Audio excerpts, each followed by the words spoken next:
Okay. Good evening, everyone. This is Ron. A little after 6 p.m. Monday, December 19th. If you believe it or not, not only has the year flown by, but this month is flying by. But it's the 19th already, and it's almost gone. So, as usual, we'll start off with questions. But Kathy reminded me of something yesterday. Uh, I thought we had gotten to Evelyn's question. Evelyn actually had two questions. She asked one earlier in the day at the start of the study yesterday about Solomon's name.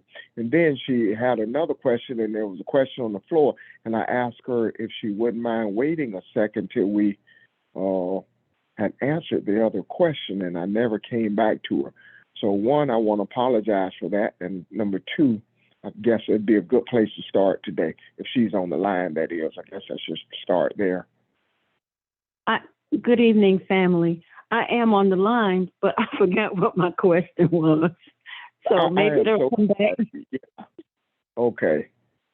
Sorry Yeah, about that. it's just been a long day. But anyway, maybe it'll come up or someone else may ask that question, okay? But I appreciate you. Okay. Okay. Good. Thank you. Anyone else? Yes, ma'am. Thank you. Anyone else? Any questions? Comments? Anything?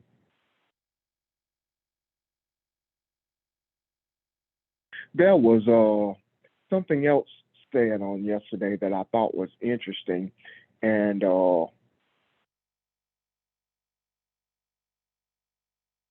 these verses and I'm sorry, y'all. We're in First Samuel chapter 1, and what we are looking at is the story where Samuel is born. Hannah gives birth to Samuel, and she dedicates him to God, gives him back to Eli.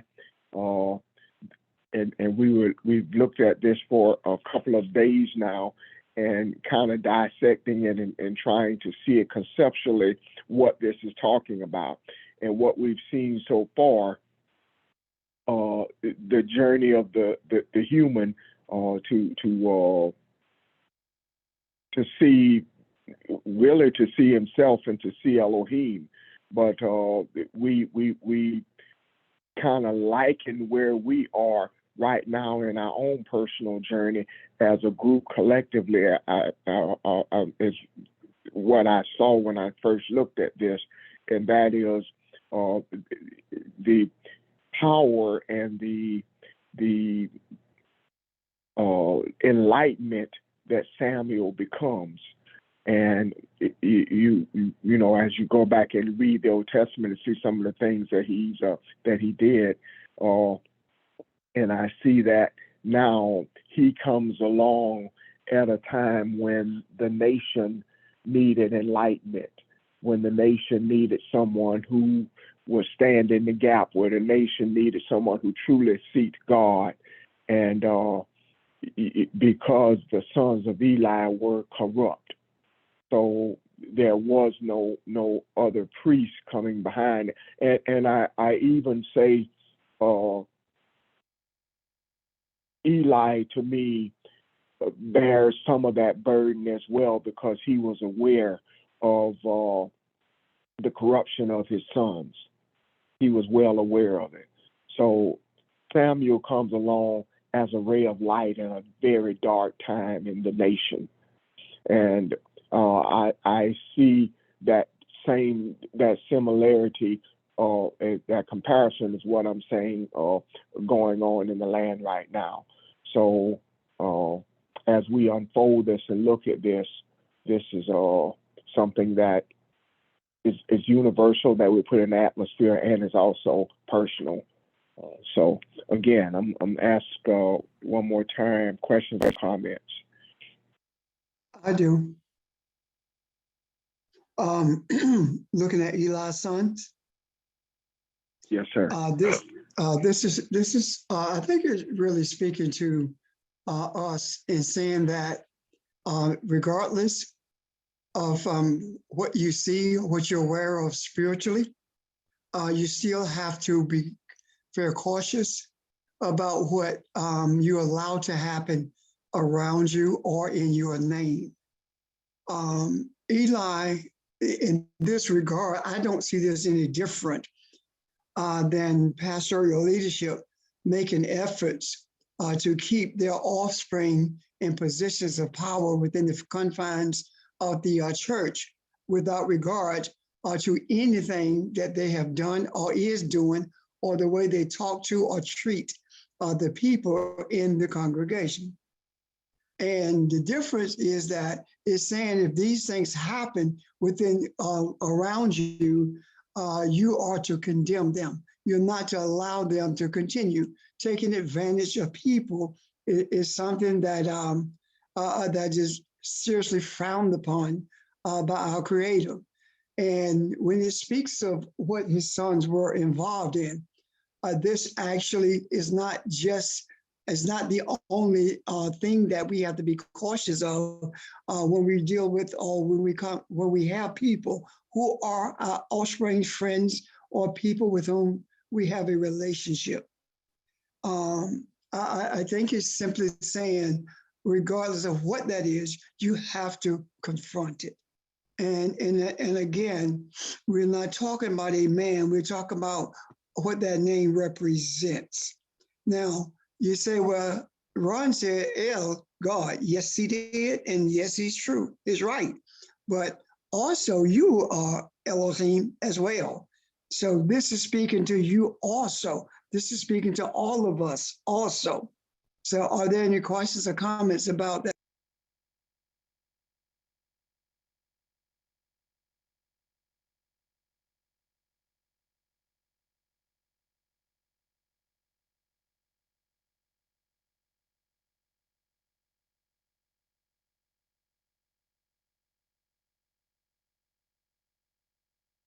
Ron, if you're talking, you're mute. Okay, thank you, Pastor. I want to look at something again, something that Audrey said when she and Pastor were having a conversation, and it got my attention, but I didn't see the tie-in until talking to Kathy later in the evening. Audrey talked about. Audrey, are you on today? Okay. See you. Okay. She mentioned how she grieved, how it grieved her to hear people hurting, and she specifically mentioned suicide, and that got my attention because I think what I thought of when she was saying that is it seems like that we have become, at least I think I have become more sensitive to things I see and hear and the pains of people. And yeah, so I knew exactly where she was coming from. But Kathy said something.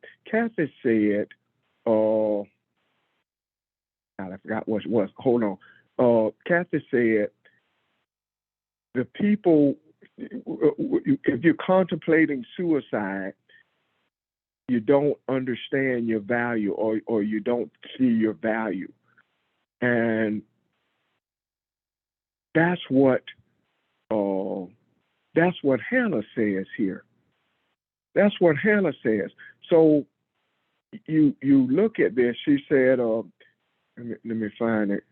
She says in verse 16, do not consider your maidservant as a worthless woman.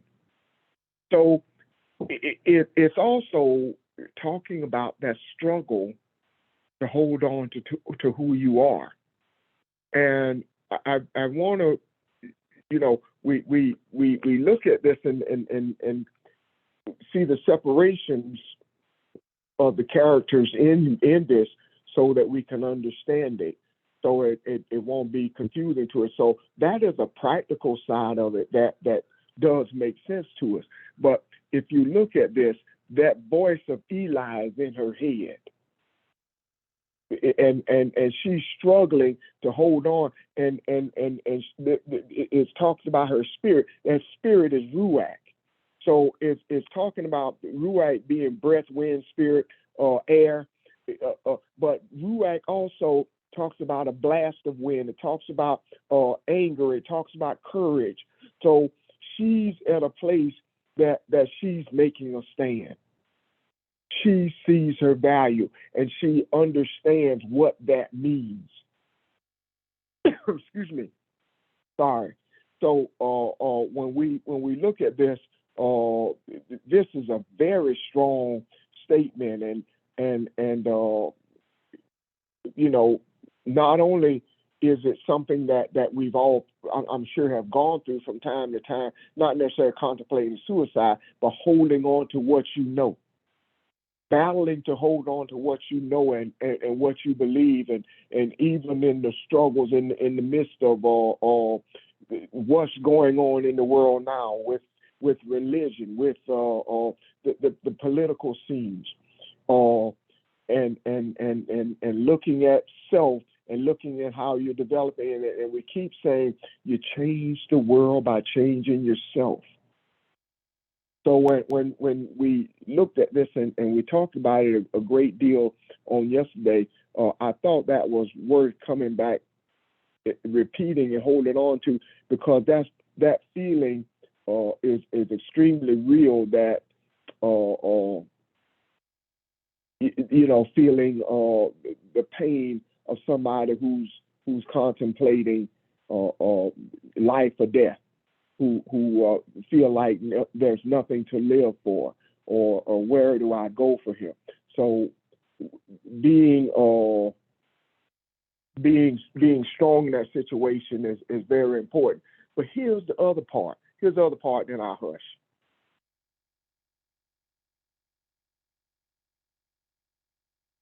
We talk about crying out. Somebody also mentioned hearing people week after week, day after day, go to the altars in churches and pray. But look at what happens here. If you don't make a stand, nothing changes. She cried out for years. If you don't make a stand, if you don't start believing in yourself, in other words, and when you come to the point of believing, we say it, and it took me a minute to get there, but we say, I am Elohim, I am Elohim, I am Elohim, and we look at that, and as we grow and as we walk in this thing, that has to be manifested. That has to be tested. That you have to be filled with that. So the other thing that I thought of when I saw this, and this is an individual thing, Hannah now is ready to, as we said yesterday, her womb, and she's already, it's already done. The relation she has with her husband and whatnot. We'll get to that part in a minute. But here's my question to us. What are we filling our wombs with?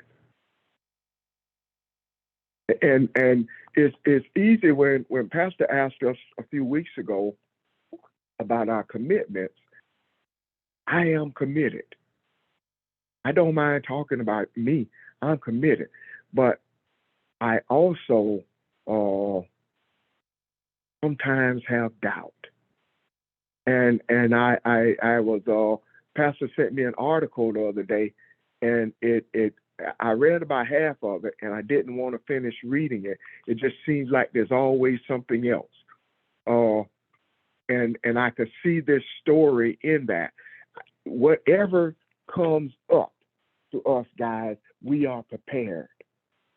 These things pop up in our lives so that not only we be the ones that handle it, but so that we can see that we are Elohim. You hear it with your voice, but what do you see? How do we manifest that? Where are we? Why is this lesson coming to us now? So, it made me look internally and look at me, and I'm just bringing that up because this is so real to me when you stop and look at this. And well, that's enough. I've talked enough. Any questions or comments on any of this? Feel like I'm rambling. No, you're not.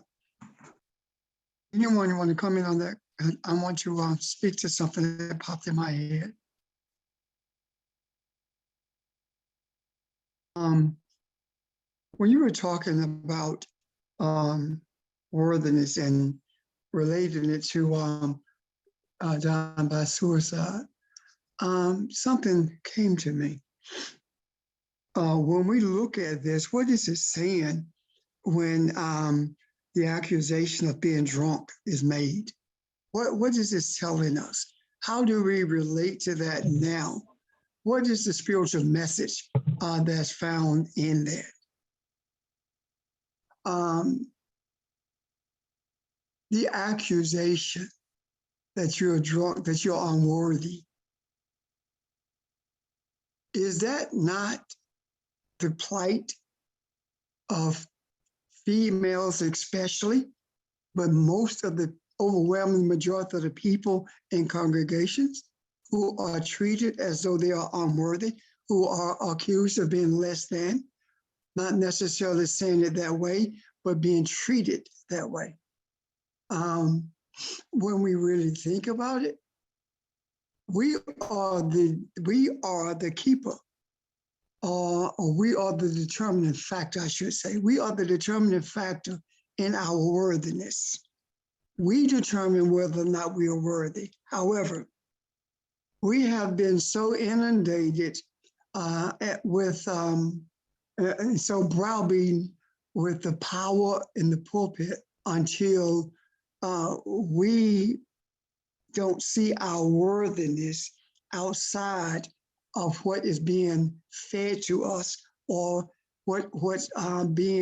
how we're being manipulated to stay in that congregation, regardless of how we are treated, regardless of how we're looked down upon. The workhorses in the church are females. The rulers in the church are males. And there's no different with the relationship between Hannah and Eli, which means that the message is just because that the masculinity is aware of who it is, it does not necessarily mean that it's not going to treat others as though they are unworthy of being not only in their presence, but they're not worthy to hold a position of responsibility. Why would the first words be, your lips are moving? He saw her lips moving but no words. And the first thing is, you drunk. You're a drunk woman. That is a term that will leave it, that will cause that to stick in your head. So we can make application of that to everything else that is thrown at females or the feminine occupants of these bodies in the church. Right now, within the confines of the church, in some churches, females are not even allowed in the pulpit, period. Yet we continue, they continue to be there. Now, this is the other thing. Ron asked the question, what is being placed in your womb? If you know that what's being placed in your womb, what's being fed to you is garbage, then why would you want to get pregnant by garbage? Because when you get pregnant by garbage, that's what you birth. At some point, not just the females, but everyone within these congregations are going to have to make a decision. And that decision is this: is my worthiness based upon my position or my presence in this congregation? Am I so tied to a a Greater New Faith, a Bethel, a Mount Calvary, or whatever church, a New Light Beulah. I'm not so tied to this. My identity is so connected to this until if I leave, I am nothing. Therefore, I stay and I endure the abuse and I make excuses for it because I say, well, that's just who he is. God go change things. Hear me and hear me well. The only God who can change anything in regards to you is you. If you do not make the decision to embrace who you are and also embrace that you are worthy regardless of whether or not you are in that congregation or not. Your identity is not tied to a club or organization or any of that. Your identity is an identity that you received from the time of the creation of all of humanity. And that identity is this: I am Elohim. That's who I am, Elohim. And because I am Elohim, I am able to be what you need me to be it when you need me to be it. We have to think about where we are and the reason we are there. Most of the people who are in churches are there because that's their quote unquote home church. They grew up there or they church hop because they're trying to get in the pulpit, or they're trying to go to the congregation of the church that they feel like is the most popular. All of these things are saying that you don't have an identity. You don't know who you are. All of these things are saying that you are willing to accept any kind of abuse just to be accepted.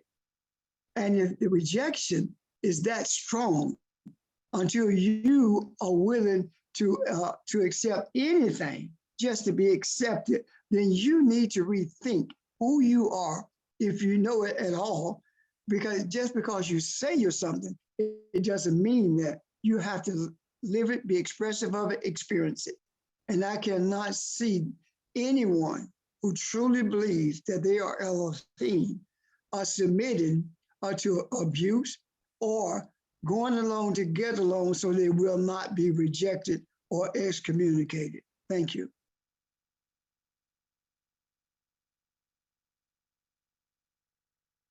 Thank you, sir. Anyone, questions, comments?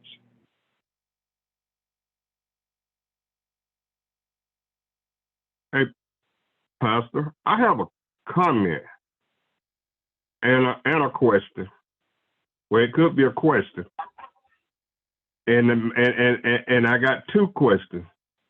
One question: why, when Jesus came to the earth and he had 12 disciples, and all 12 of the disciples was men, as far as I know, why it was men instead of some women? That's one question. Let him answer that one first. I'm kind of slow. Let me do it one at a time, Charles, okay? All right, that's why I'll let you do that one question now. Okay. First of all, Jesus' disciples, we are told that Jesus' disciples were all men. However, if you read the book of Thomas, or if you read the other books of the Bible, the book of Barnabas, you will find that there were females who traveled with Jesus, and one in particular is Mary.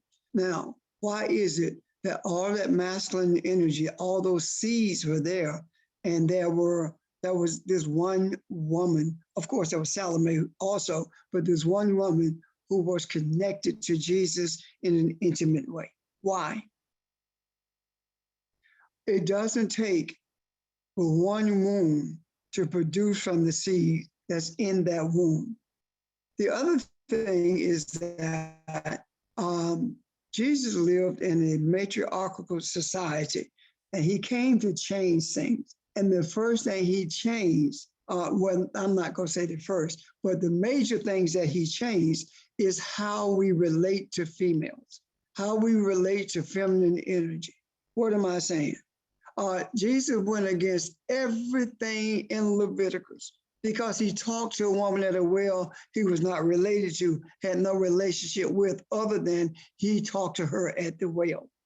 Woman touches him, the hem of his garment. He doesn't condemn her.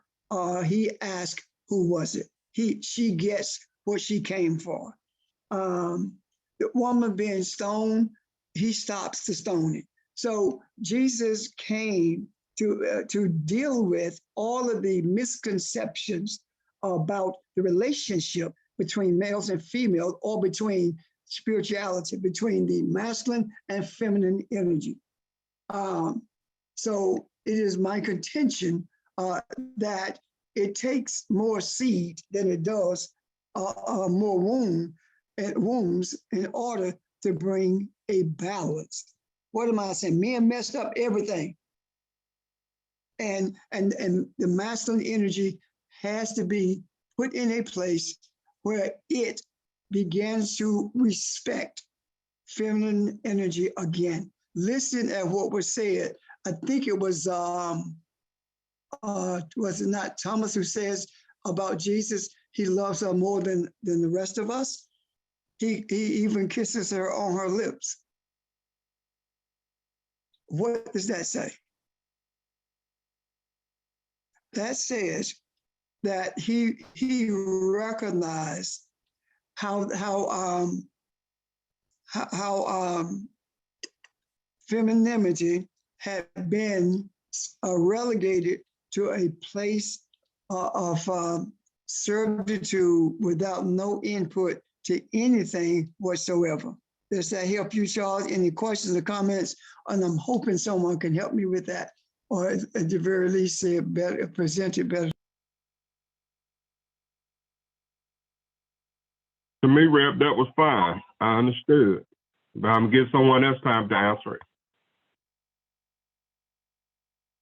Well, the only thing that popped in my mind while Pastor was talking was if you look at the sons of Jacob, there were 12 sons and one daughter. That's speaking of balance. That's not now the 12 against one. I hadn't looked at the numbers of that. I don't know that I'm sure that's a message within itself. But that is a spiritual message just to look at that. And if you even look at it from the other perspective, when Sarah died, Hagar becomes the wife of Abraham, their offspring also was 12 sons and one daughter. So there's a message there. I think religion has gotten us to thinking that means superiority, that number, but I think it probably has nothing to do with superior. At least I know it doesn't. It's speaking more of spiritual balance, but it would be interesting to look at those numbers and maybe discuss them one day. But I hope that kind of helps. But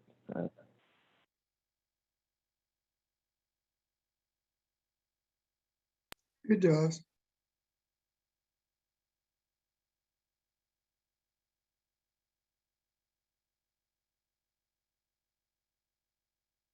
Any other questions or comments? Charles, what's your other questions? No one has comment about what. Okay. My other question is, since the forming of the church and the building of the church, and it was always been the pastors always appointed deacons. That's mean.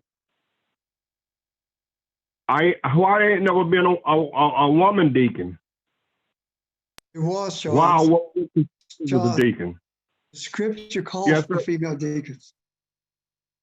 Say that again? There are female deacons in the scriptures. They're just not in the church. That's what I'm asking. The reason why is because men run the show. And they're not running the show based on the scriptures. They run it based on what is better for them, what is more convenient for them? What is going to give them the power over everything? Keep in mind, Yeah. just because it's done in the church, it doesn't mean it is approved by the scriptures. Also, keep in mind that men keep females in a position of inferiority because they can manipulate them to do the work while men rule everything else. Females have been browbeaten to the point where their comfort level is where they are in terms of being the gophers for what men want. Why is it that a woman have to be over the kitchen? Why is it that a woman have to do the cooking? Why is it that anybody have to deal with that anyway? There are a lot of why is it in the church, Charles. Why is it there's a church at all? Why? What's the point of the church at all? What does it do? The value that I see in it is that it has kept the word viable in the land for such a time as this. But beyond that, what does it do to serve the community that is in? What has it done to truly change the lives of those within those walls, let alone the ones outside of those walls? So if it's spiritual, then why is it that the focus is on the God of this world, which is money?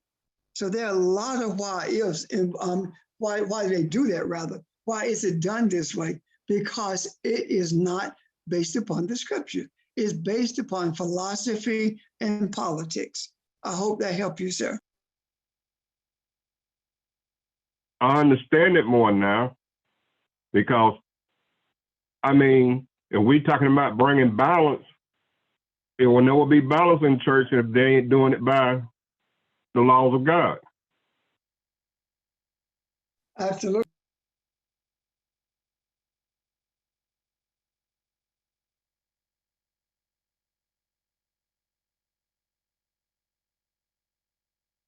I think we have spent a lot of time, rightfully so, trying to understand feminine energy, trying to embrace that, and show ourselves that this is a spiritual thing that is the balance in every human, and not a gender kind of thing. And we've talked about that almost at every turn. The truth of the matter also is, though,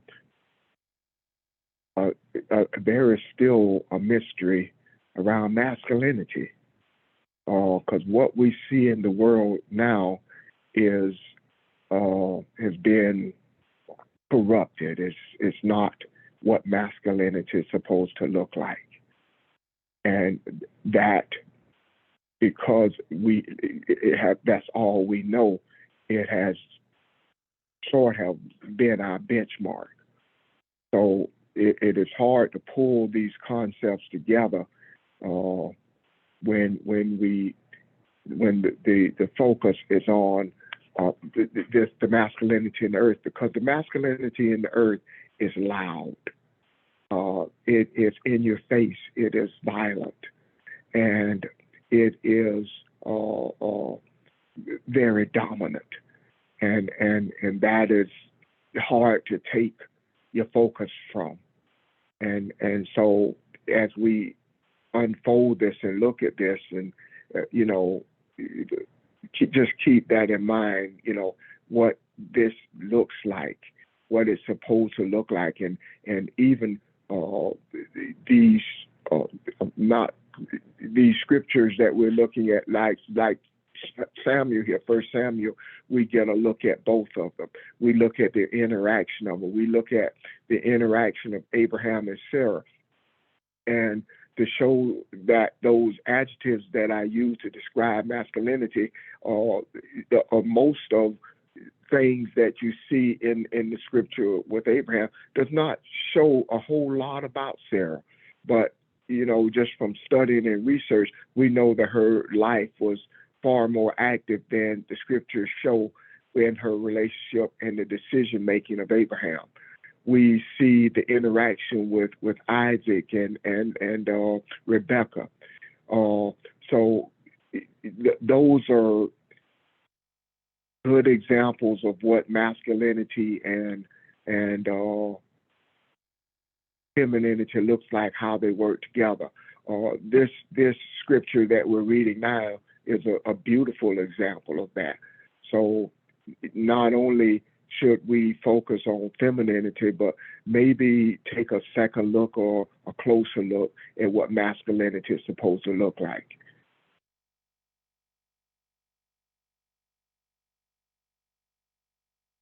Ron, I got a quick question for Pastor.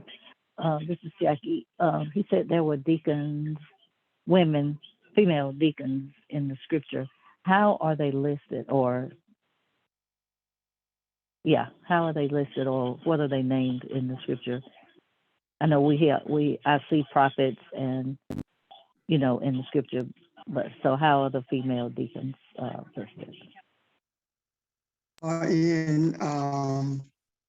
In Romans, I think it's the last chapter of Romans, a reference is made to is translated as a deaconess, and her name is Phoebe. Whoever was, I'm trying to find it while I talk to you so I can read it to you so you can hear it or read it for yourself. If anyone gets to that before I do, please let me know. Okay, I would be most appreciative because I'm sure someone knows exactly where it is. Oh, here it is, 16. I commend to you our sister Phoebe, who is they translate it as servant, but is a deacon of the church, which is at Chara. Does that help you, Jackie? Yes, thank you. And that's you said Romans 16. Yeah, and it's Romans 16, first two verses. He Okay. commended All right. that you receive her in the Lord in a manner worthy of the saints, and that you help her in whatever matter she may have need. For she herself has also a helper of many, and of myself as well. So that's where that comes from, Jackie. Thank you. Okay, and Any deaconess questions? as well. And deaconess as well, because I know they use No, that. ma'am. Okay. There is no deaconess, it's a deacon. What they did, they took the word, deacon means servant actually. So they took the word deacon and put a ness on it so that they could separate them from the males, and they gave the deaconess the job of preparing the communion, but they can't serve. So in that board meeting of deacons, you're a deaconess, but you can't be there. But the scriptures does not say that. Men say that. Okay. Okay. Thank you. You're quite welcome.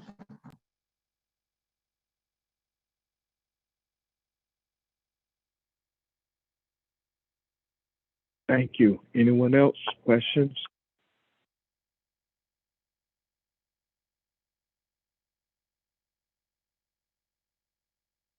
Okay.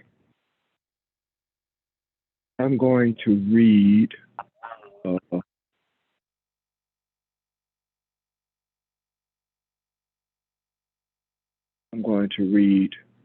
I guess I'll start at 19 and read through 28. And let's look at this. Then they arose early in the morning and worshiped before the Lord, and returned again to their house in Ramah. And Elkanah Elkanah had relations with Hannah, his wife, and the Lord remembered her. And it came about in due time, after Hannah had conceived, that she gave birth to a son, and she named him Samuel, saying, because I have asked him of the Lord. Then the man Elkanah went up with all his household to offer to sacrifice and to pay his vow. But Hannah did not go up, but she said to her husband, I will not go up until the child is weaned. Then I will bring him that he may appear before the Lord and stay there forever. That verse I love, stay there forever.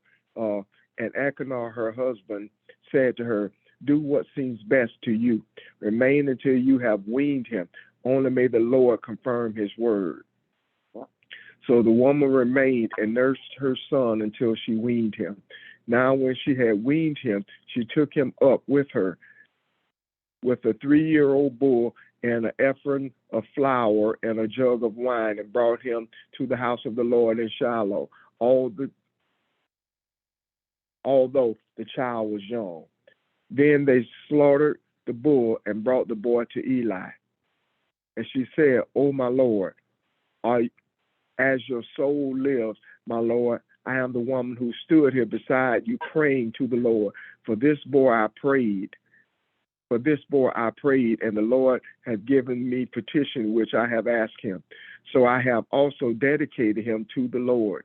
As long as he lives, he is dedicated to the Lord. And he worshiped the Lord there.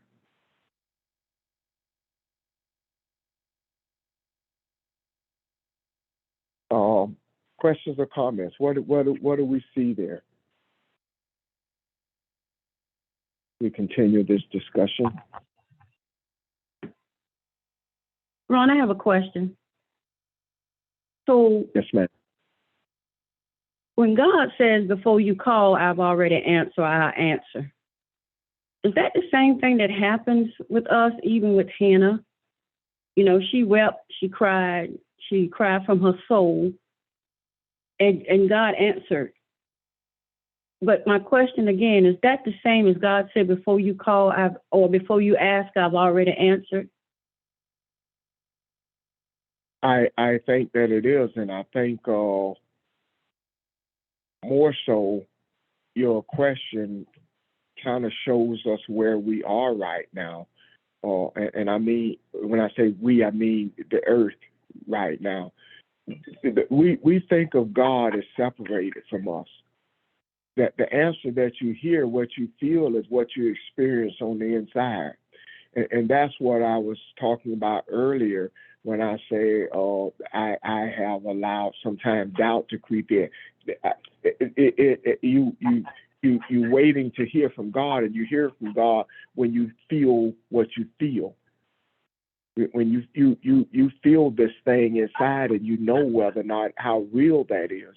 That's you're giving yourself that answer then. So that is kind of where we are in how the church has taught us to pray and wait for God. We wait for something external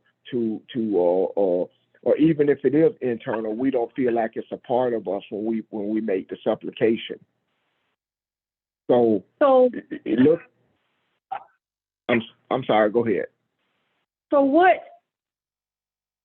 I don't want to say triggered God to allow her to become pregnant, but what? Maybe I got you. what?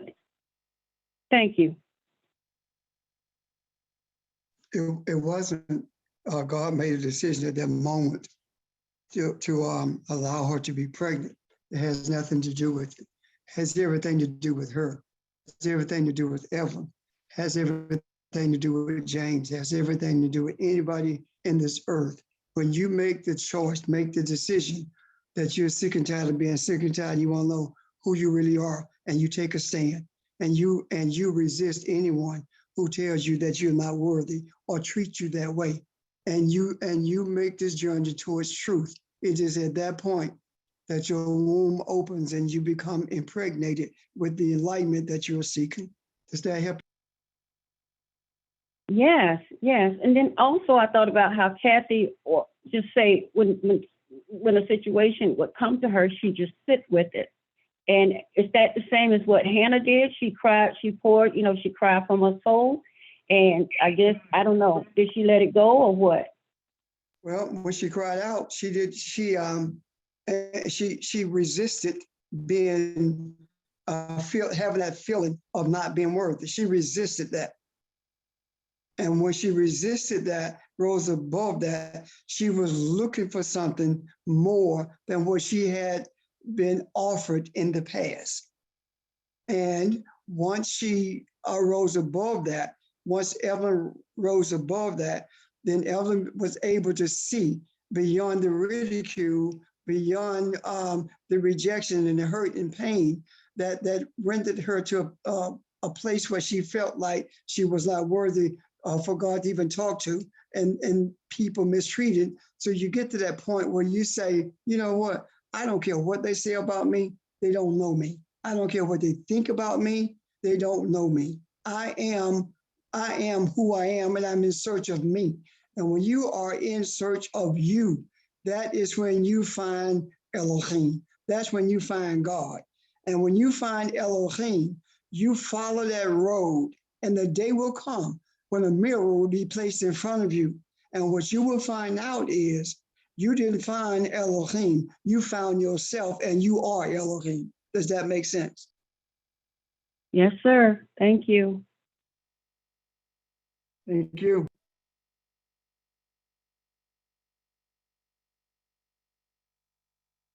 Thank you, Evelyn. Thanks for the question. Anyone else?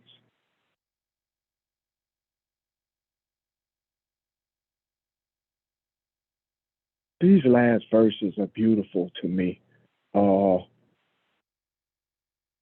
This is so spiritual that it sounds like a pretty little story, but it started off this chapter, and you have to ask yourself, if we hadn't studied this, why did they put so much emphasis on the man? Why did it go into his lineage if he's not the focus of the story? Because now it is focusing on her. So it shows you the unity here. It shows you the oneness. It shows you this is the same human being. What man do you know that says, do what seems best to you? When you say you want to give your baby up to God, do what seems best to you.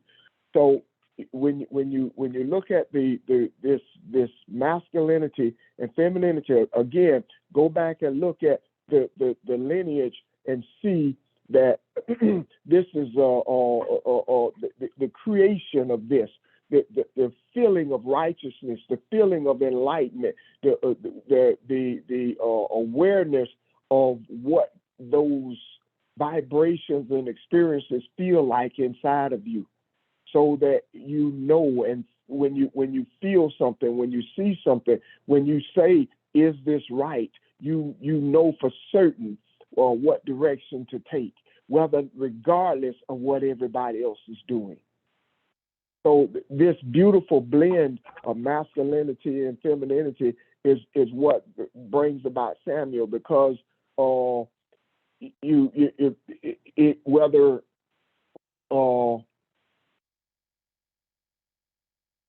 the Hebrew word for son there means to build up, to build upon.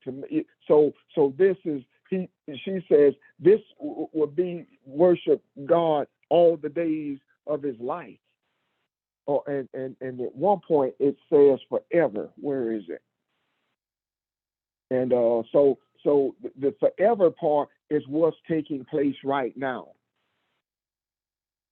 This is what's taking place right now. So as we look at this, I love the interaction between the two of them. And when the child is born and she weans the child, and wean, he even talks about to deal fully or to deal adequately with, or to make it ripened. So when this is just this child, this you know, this seed that is grown has been weaned, and she has put her strength in it. She has put her all in it. She has nurtured it. She has done everything she can do before she gives it to the Lord. Gives this child to the Lord. And we're looking at this and we're saying, putting ourselves in the place of this, because you are Hannah, you are Elkanah, and you are Eli. You are Samuel. So, and when you unfold all this, and the other thing that you notice, when she takes a stand, and we talked about being equally yoked. When she takes a stand, her mind becomes submissive or under her soul. So Peninnah, you don't hear any more about. She takes a back seat after she takes a stand. So the crying out is good, but you have to take a stand. Nothing changes until you take this stand. And then everything changes.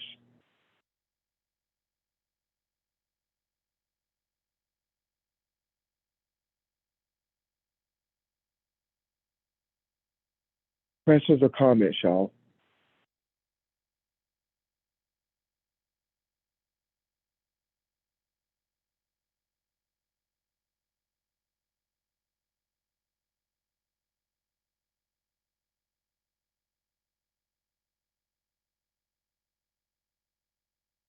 So, Ron, Well, when she took the stand, when we take the stand, is that when we realize who we are?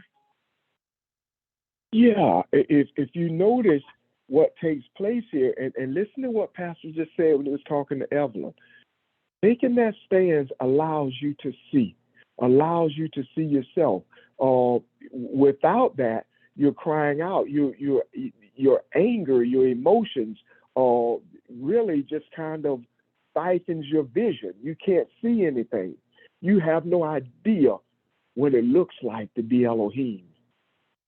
But when you take the stand and you do taking a stand, to me also includes the reflection, meaning she's aware of all those other times, because she's been there year after year after year. It reminds me of another beautiful lesson we did. We talked about the 8 cents.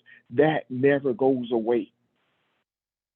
And when you look at that, you look at self, you look at who you are, and what you're looking at is your history with Elohim. You're looking at your history and how you grew and how you see yourself in this situation. Although it hasn't happened yet, you already see it. And you pick yourself up. And it's like, you know what? This is my stand. This is my stand. This is who I am right now. I am not weak. This is not going to overwhelm me. This stuff is not going to overwhelm me. Whether it's politics in the land, whether it's the inflation and the high prices and all the stuff they're doing, all this stuff that is taking place, I here in the earth at this appointed time to deal with this. So yeah, it definitely improves your vision. In fact, you can't see spiritually until you take that stand.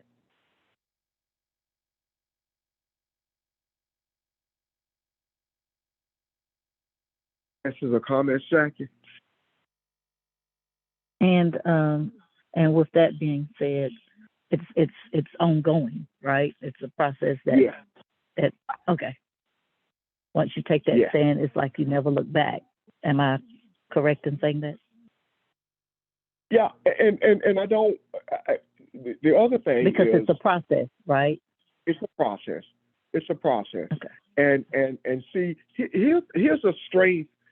When I say to you, when I was saying earlier, we look for God from an external perspective.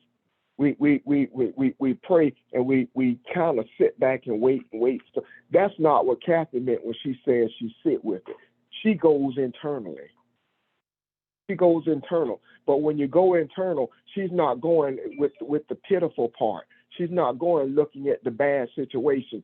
She's going with her heart and her spiritual eye open, waiting and looking for the solution. And I'm not trying to talk for her. I'm just trying to see what this looks like.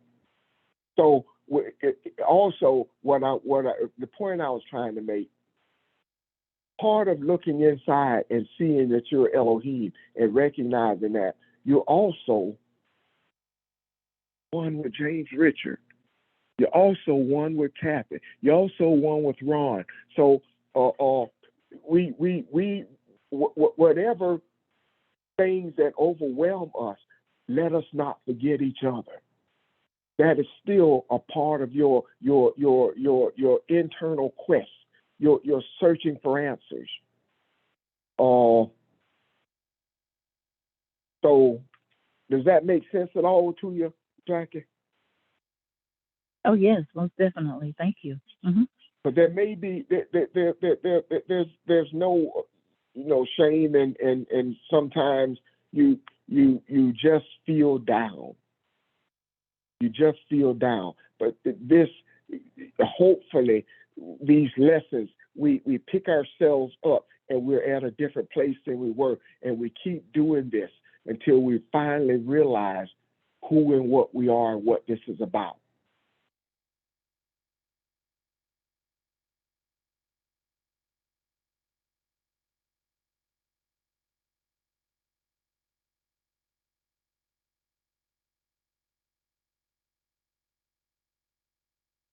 Anyone? Yeah, you see anything you want to add to this?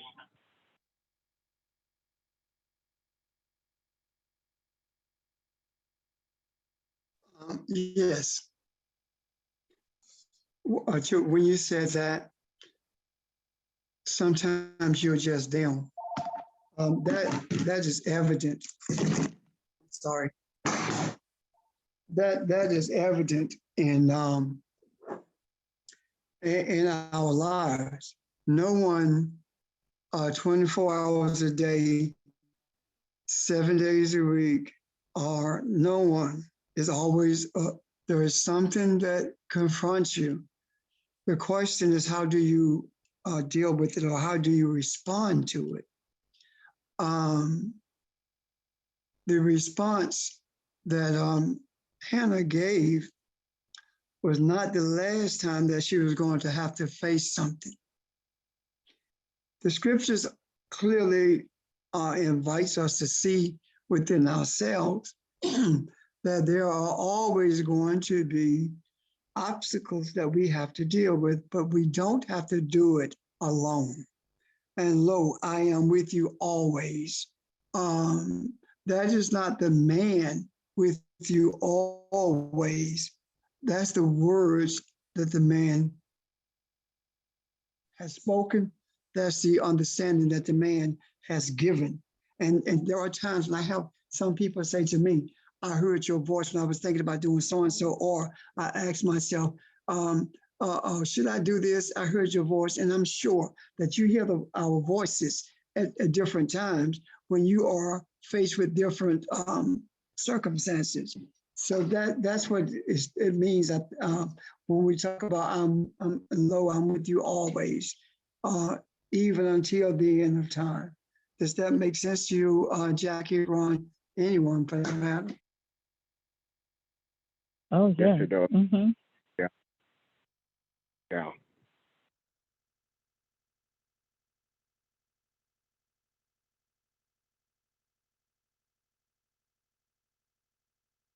Thank you, sir. So,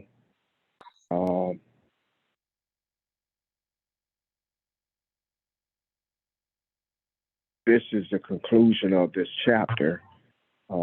As I was saying to you when we started, the spiritualness of this and understanding and seeing Samuel and understanding that this is a dedication.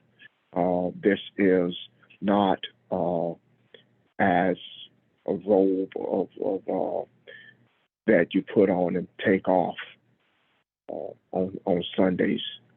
This is a way of life. This is who you are. This is Samuel knew no other life. He knew nothing else other than the couple of years.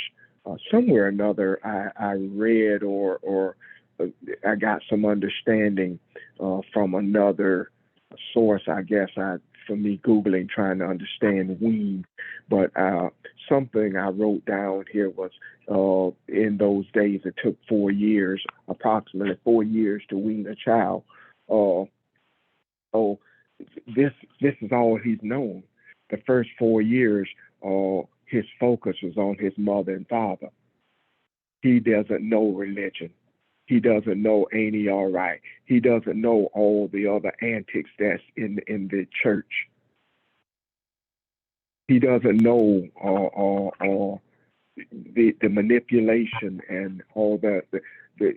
So if you being the Samuel right now, again, we talk about going back to the beginning, us going through a rebirth of sorts, and that is not only necessary, but it is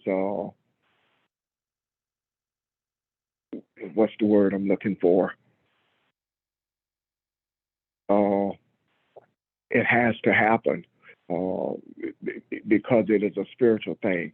All that is saying is we had the desire to start seeing things from a spiritual perspective. We had the desire to take the words off the page and feel them in our hearts and feel them resonating through the universe. So when we became that and we walked in that direction, this is where we are now. Your vision has changed. Your focus has changed, and we are enlightenment in the land. And just as the next chapter, it might have been chapter 3, says of Samuel, it talks about all the land knew who he was. All the land, all of the territory. In other words, again, when it speaks of land, it's talking about consciousness. So as we do what we do, that is part of our responsibility as well.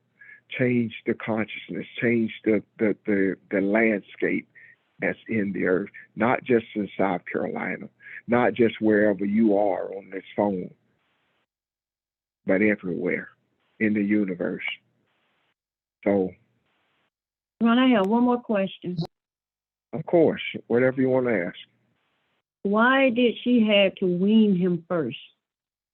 And what's the symbolism of weaning?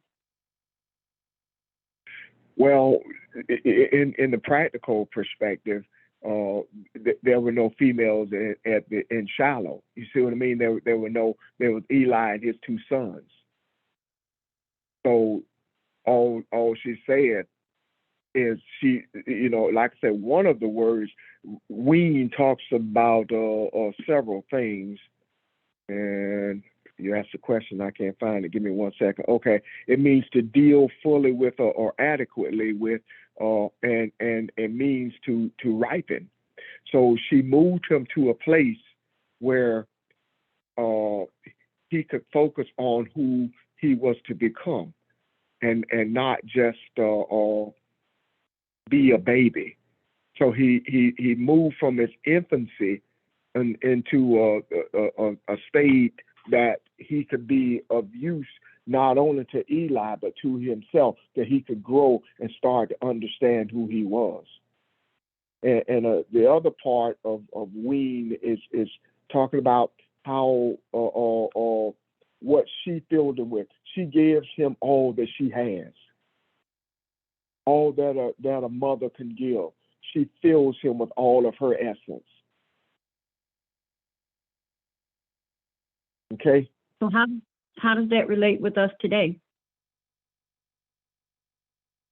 Well, it part of what we're doing, and as I said, part of our journey, it was being weaned. As we talked about the stages that we all were in our lives when we came here. We were toddlers when we came here. We may have been 40, 50, 60 years old, but in a spiritual sense, we were still babies. We were still babies. But as we moved and moved in this, and the desire grew, and we learned to rely on each other and studied together, and the all night Bible studies and the questions and even when the teachers would get together, we were growing. We were moving from that emphasis stage of that toddler stage into a spiritual maturity, and that is an ongoing thing. I'm not saying at all that we've arrived at anything, but I am saying that we have looked the responsibility in the eye, and we fully accept who we are and what this means: to bring love, to bring compassion, to be forgiving, to show mankind who he is. So I hope I'm answering the question. Yes, sir. I want to add something to that, if I may. Okay. What happened? How did Samuel become Samuel? Because I requested of the Lord, or requested of God, right? What did she Yes. request? What was she requested? She requested a seed. So when we are in search of enlightenment, in search of truth, our desire is to receive a seed that impregnates us and grants us privilege to birth enlightenment, not just within us, but for the benefit of humanity. And if Samuel is to be for the rest of his life or throughout eternity or forever, then that means that we are constantly requesting a seed. And the way we are requesting that seed is by desiring to understand what's in the book, what's in the words that were left for us to understand. This book that was given to us as we became a new nation in a land of sorrow. Our request was constantly a seed, a nugget of enlightenment, so that we could rise above the bondage that we were in, and now the bondage that we see that kept us where we were. And that bondage is the same bondage that everyone else in this world is controlled by, whether we like it or not. Misinterpretation of the scriptures has gotten us where we are, whether it be Judean or the Jewish misinterpretation, Islamic misinterpretation, Christian interpretation. That's the reason we are where we are. But we are always, Hannah, crying out and requesting of our Creator a seed of light. And that seed that impregnates us, it does it in a dark place because it is out of the womb of wisdom, that dark womb of wisdom, that light comes.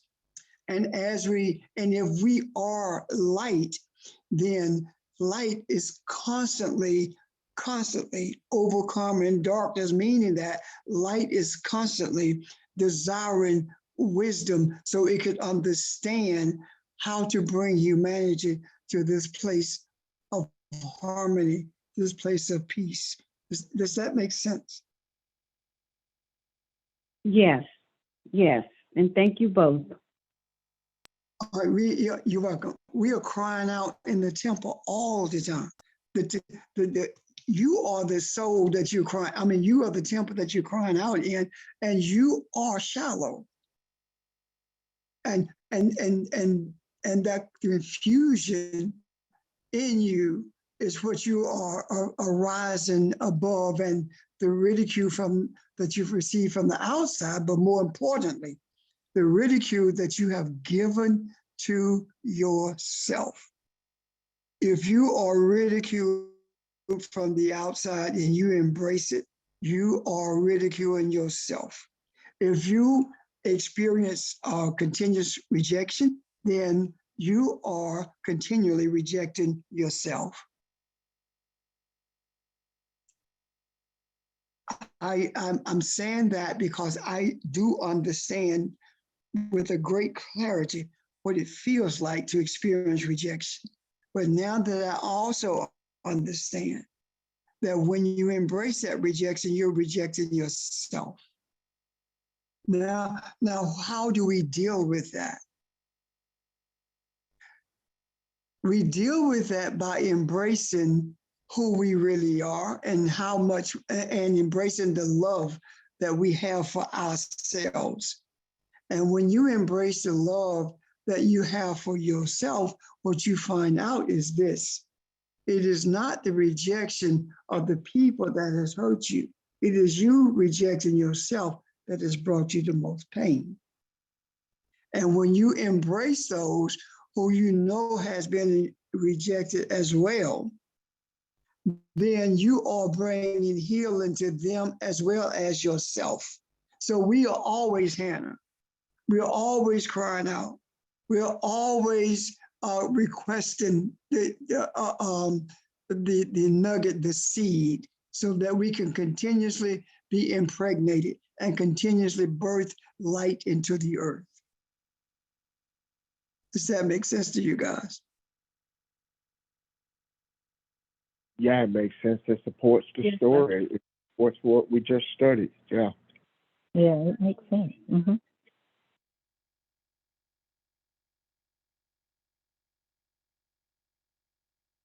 So, having said that, I think just the last thing. No, it's not the last thing. I have to tell you something before we leave tonight. So everyone stay on, please. So when we understand that, how is it that the sons of Eli can be who they are? It's because they came from religion. Eli was a priest, and the priesthood was, would you mute your phone, please? Or would everyone check and see if your phones are muted? Thank you. He came from the priesthood, and the priesthood, as we can see through the scriptures, was making it up as they went along. However, the reason Samuel was known throughout the consciousness of humanity is because Samuel is still in the earth today. What does that mean? That we are Samuel requesting the seed. We are Samuel, the requested seed that's in the earth. Samuel was the requested seed. So every seed that you request is Samuel when you birth it. Does that make sense? Yeah. Yes.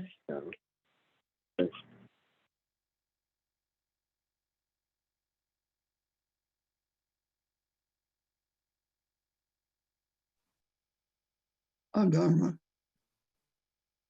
Okay. Thank you. I like that. Nice, good conclusion to this.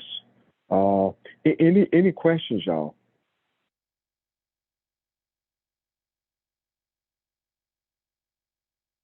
Okay. I think that concludes us for the evening. I'm going to ask Pastor if he would please to address next week. That's what I want to address. Okay.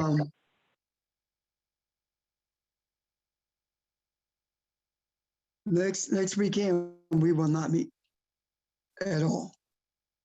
However, the next weekend we will. The weekend after Christmas we will, but this weekend we won't.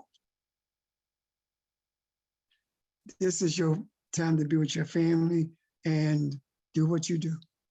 I'm not asking, whatever you do, that's what you do. If you put up a tree, that's your business. Don't let nobody tell you different. If that's what you want to do, that's what you do. But don't ever forget who you are. Don't ever forget who you are. And always be prepared to receive the seed of enlightenment, because that's the reason we do what we do. I'm done.